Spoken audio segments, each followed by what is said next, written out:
Hello, BookTube. While I was situating my new Bigfoot and while I was calming down my little Schnauzer, another book arrived. So I thought we'd do since we've got so few mail hauls left, I thought we'd do this one extra book.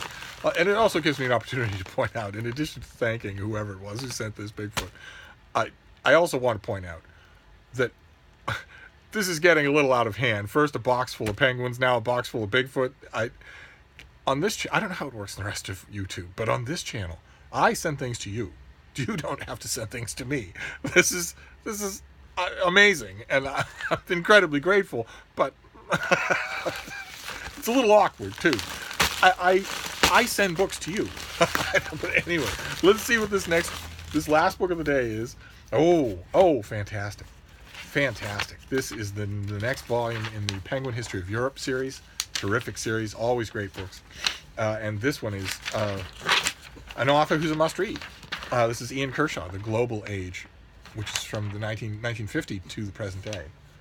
In 1950, Europe was reawakening from the dark years of the worst war in history, described by Ian Kershaw in his previous book, To Hell and Back, a terrific book. Though the post-war years brought peace and relative prosperity to most of Europe, the inhumanity of the recent past would cast a deep shadow over the continent throughout subsequent decades.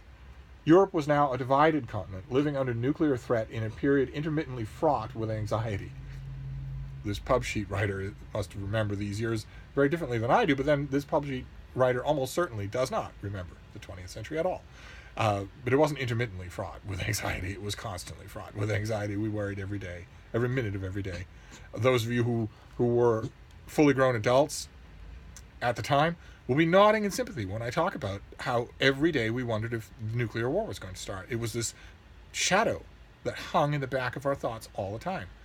The 21st century doesn't have that, although the 20th century really should. The 20th century should have it more than we did. We worried constantly about nuclear war, but we worried about that in a world in which rogue nuclear explosions were almost impossible. The majority of the nuclear arsenals were controlled by two extremely top-down governments. And the other nuclear powers were sort of in the shadow of those two governments and carefully watched by both for their own security reasons. Now, you've got weapons-grade plutonium in unguarded warehouses in former Soviet republics. Now the anxiety ought to be worse, but it made it easier then because we had an enemy. We had a dedicated counterbalance enemy, and that made it easier to focus anxiety. But anyway, Kershaw's storytelling eye draws these events together into a compelling narrative, and that narrative is especially important in explaining how we got to where we are today. He contextualizes so many of the seismic shifts we are observing now, how globalization and mass migration impact culture and politics, how the European Union has always been a work in progress and how it might confront challenges ahead, and more than any other era, how intertwined the US and Europe were in this time. Wow, okay, all right, so this comes out at the end of April.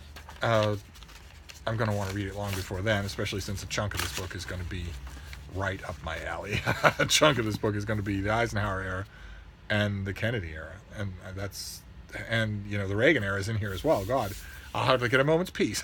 So that is the last book to make the pile. That was interrupted by the arrival of Bigfoot, who is still throwing my Schnauzer into conniptions. She does not understand what he is. She does not understand whether or not he's alive, and she wants answers to those questions right away. But anyway, I just wanted to do that one last book, and also issue a stern warning. You people don't need to be spending your hard-earned money sending me things, even though I couldn't be happier with the results. So I'll wrap this up. That was our final book of the day, and I'll see you soon. Thank you, BookTube.